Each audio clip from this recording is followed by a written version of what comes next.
کیا آپ جانتے ہیں کہ زیادہ تر students, teachers and competitive exam دینے والے حضرات اس بارے میں کنفیوز ہو جاتے ہیں کہ ہم آن، ایٹ، بیکاز آف، بٹوین، امنگ یا ادر پریپوزیشن کا استعمال کس طرح کریں گے. یعنی وہ کنفیوز ہو جاتے ہیں کہ ہم پریپوزیشن کو صحیح طرح کس طرح اس کو صحیح استعمال کریں.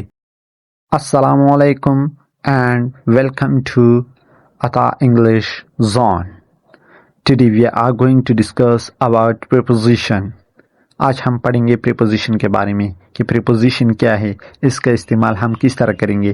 تو چلو ہم اپنا ٹاپک سٹارٹ کرتے ہیں. What is preposition؟ preposition کیا ہے؟ A preposition is a word. یہ ایک word ہوتا ہے that shows، جو ظاہر کرتا ہے the relationship between a noun اور pronoun، جو کہ ناؤن اور پروناؤن کا ریلیشن شپ شو کرتا ہے ان اندر ورڈ یا کسی دوسرے ورڈ کا ان دا سینٹینس میں.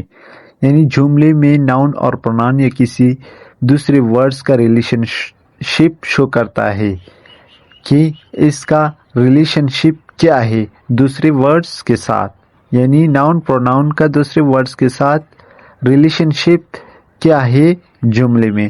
تو آج ہم اس کے بارے میں ڈیٹیل کے ساتھ پڑھیں گے کہ ناؤن اور پروناؤن کا ریلیشن شپ کیا ہے دوسرے ورڈز کے ساتھ جو جملے میں استعمال ہوا ہے.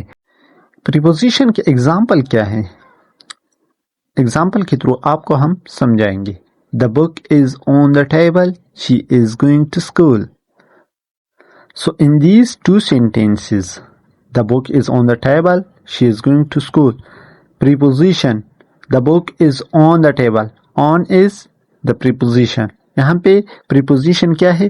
on ہے. یعنی یہ پوزیشن شو کرتا ہے کہ بک کہاں پر ہے. یعنی یہ پوزیشن شو کرتا ہے ٹیبل اور بک کے درمیان. ٹیبل اور بک کے درمیان یہ پوزیشن شو کرتا ہے. She is going to school. to کیا ہے؟ preposition ہے. So to اسکول اور شی کے درمیان پوزیشن شو کر رہا ہے. اس کے بعد ہم آتے ہیں ٹائپس آف پریپوزیشن کے بارے میں. ٹائپس آف پریپوزیشن، سب سے پہلا ٹائپس ہے پریپوزیشن آف پلیس. یعنی کہاں، جگہ کا جو پریپوزیشن ہے. پریپوزیشن آف پلیس کہاں پر؟ In, on, at, under, over. Example: The kit is under the chair. So یہ پلیس شو کرتا ہے انڈر، نیچے. The kit is under the chair. کٹ، بلی کہاں پر ہے؟ بلی کرسی کے نیچے ہے. So یہ پلیس شو کر رہا ہے. اس کے بعد ہے preposition of time. یعنی کب ٹائم شو کرنا. in، on، it، since، for. Example: He was born in 2000. So یہ ٹائم شو کر رہا ہے وہ کب پیدا ہوا تھا؟ 2000 میں. He will come at 5 o'clock. 5 o'clock کیا ہے؟ ٹائم ہے. 2000 بھی ٹائم ہے، 5 o'clock بھی ٹائم ہے.